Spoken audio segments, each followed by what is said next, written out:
আকাশবাণী কলকাতা, স্থানীয় সংবাদ পড়ছি সুদীপ বসু। প্রথমে বিশেষ বিশেষ খবর। সব ধরনের সরকারি অনুষ্ঠানে এবার থেকে জাতীয় স্তোত্র বন্দে মাতরমও পরিবেশন করতে হবে বলে কেন্দ্রীয় স্বরাষ্ট্র মন্ত্রক জানিয়েছে। রাজ্য সরকার এসআইআর প্রক্রিয়াকে ব্যাহত করার সব ধরনের চেষ্টা চালাচ্ছে বলে বিজেপি নেতা তথা কেন্দ্রীয় মন্ত্রী ভূপেন্দ্র যাদব অভিযোগ করেছেন।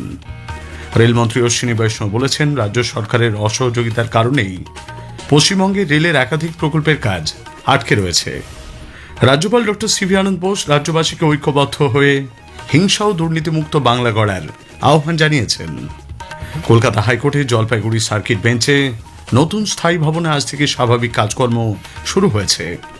উচ্চ মাধ্যমিকের চতুর্থ তথা চূড়ান্ত সেমিস্টার শুরু হচ্ছে আগামীকাল। আসছে বিস্তারিত সংবাদে। জাতীয় সঙ্গীত জনগণমনের সঙ্গে এবার থেকে সব ধরনের সরকারি অনুষ্ঠানে জাতীয় স্তোত্র বন্দে মাতরমও পরিবেশন করতে হবে বলে কেন্দ্রীয় স্বরাষ্ট্র মন্ত্রক জানিয়েছে। এ ব্যাপারে পশ্চিমবঙ্গ সহ সব রাজ্য ও কেন্দ্রশাসিত অঞ্চলে আজ সকালে একটি নির্দেশিকা পাঠানো হয়। এতে বলা হয়েছে, বন্দে মাতরমের সরকারি সংস্করণ পরিবেশনের সময় অনুষ্ঠানে উপস্থিত সকলকেই অবশ্যই উঠে দাঁড়াতে হবে। জাতীয় সঙ্গীতের মতো এক্ষেত্রেও সময় স্থির করে দেওয়া হয়েছে। বন্দে মাতরমের 6টি স্তবক 190 সেকেন্ড বা 3 মিনিট 10 সেকেন্ডের মধ্যে পরিবেশন করতে তা দুর্ভাগ্যজনক। রাজ্যের শাসক দল নিজেদের দুর্গা ভক্ত বলে দাবি করে কলকাতায় দুর্গাপুজোর কার্নিভাল করছে, অথচ বন্দে মাতরমের ক্ষেত্রে এই অংশের বিরোধিতা করা হচ্ছে বলেও অভিযোগ করেন তিনি।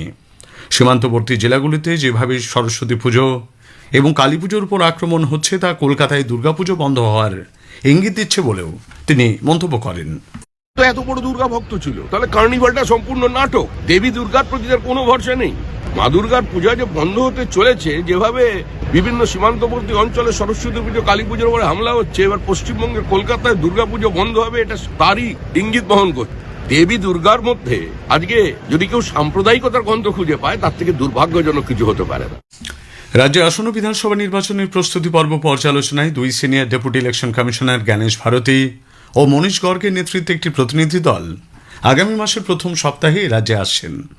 আগামী 1 ও 2 মার্চ ওই প্রতিনিধি দলটি রাজ্যের সমস্ত জেলা নির্বাচনী আধিকারিক, পুলিশ কমিশনার এবং পুলিশ সুপারদের সঙ্গে বৈঠক করবেন। পশ্চিমবঙ্গ সহ নির্বাচনমুখী 5 রাজ্যে ইভিএম ও ভিভিপ্যাট নিয়ে সচেতনতা বাড়াতে নির্বাচন কমিশন বিশেষ প্রচার অভিযান শুরু করেছে।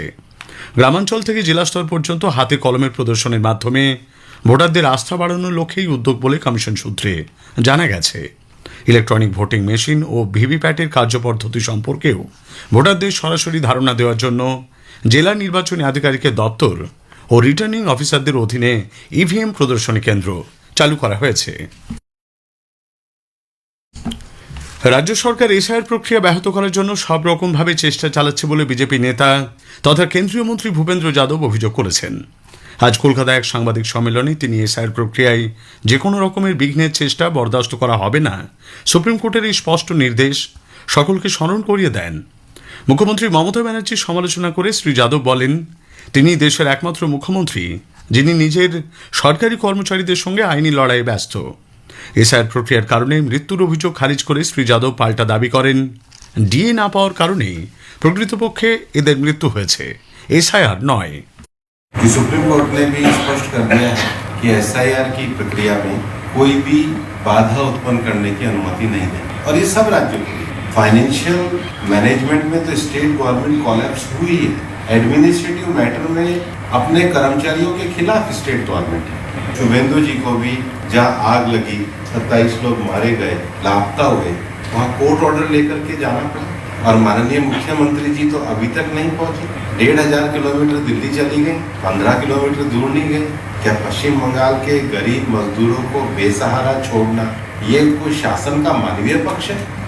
হিংসা ও দুর্নীতি বাংলার রাজনীতিতে ক্যান্সারের মতো ছড়িয়ে পড়েছে বলে মন্তব্য করে রাজ্যপাল ডক্টর সিভি আনন্দ বোস সকলকে ঐক্যবদ্ধ হয়ে আগামী দিনে হিংসা ও দুর্নীতিমুক্ত বাংলা গড়ার আহ্বান জানিয়েছেন। বারাসাতে আজ একটি বেসরকারি বিশ্ববিদ্যালয়ের সমাবর্তন অনুষ্ঠানে রাজ্যপাল বলেন, আগামী বিধানসভা নির্বাচনে রাজ্যের মানুষ সার্বভৌমত্ব প্রতিষ্ঠা করবে। আজকের প্রসঙ্গের এবারের বিষয় বিকশিত ভারতের লক্ষ্যে সেচ ও শক্তি ক্ষেত্রে সমতা রেখে ডিভিসির পথ চলা। সংস্থার চেয়ারম্যান এস সুরেশ কুমারের সঙ্গে কথা বলেছেন কাশফিন নাহার। আকাশবাণী সংবাদ বিভাগ প্রযোজিত অনুষ্ঠানটি শুনবেন আজ রাত 9:30 গীতাঞ্জলি, ডিটিএইচ বাংলা পরিষেবা এবং আকাশবাণী সংবাদ কলকাতার সোশ্যাল মিডিয়া প্ল্যাটফর্মে। কেন্দ্রীয় বাজেটে পশ্চিমবঙ্গের রেলের জন্য রেকর্ড 14,205 কোটি টাকা বরাদ্দ করা হয়েছে বলে রেলমন্ত্রী অশ্বিনী বৈষ্ণব জানিয়েছেন।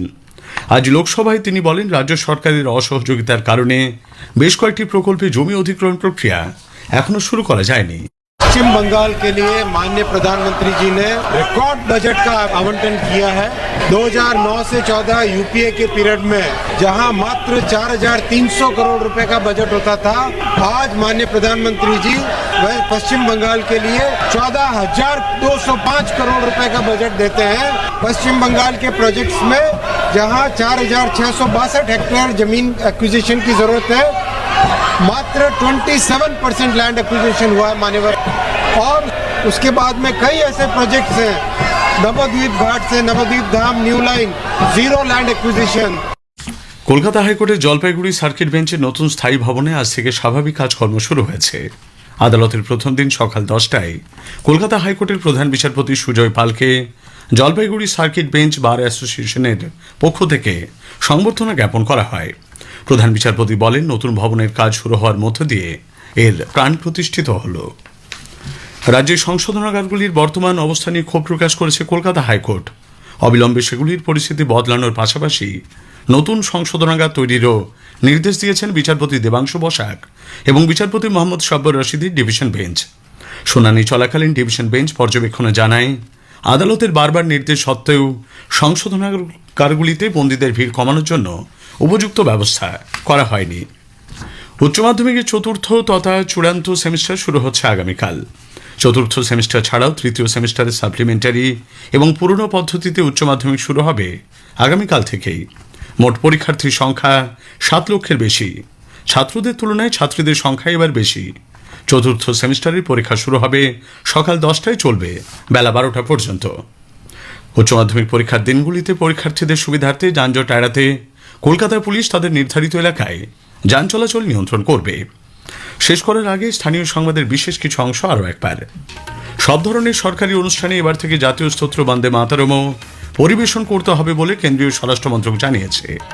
রাজ্য সরকার এসআইআর প্রক্রিয়াকে ব্যাহত করার সব ধরনের চেষ্টা চালাচ্ছে বলে বিজেপি নেতা তথা কেন্দ্রীয় মন্ত্রী ভূপেন্দ্র যাদব অভিযোগ করেছেন। স্থানীয় সংবাদ শেষ হল।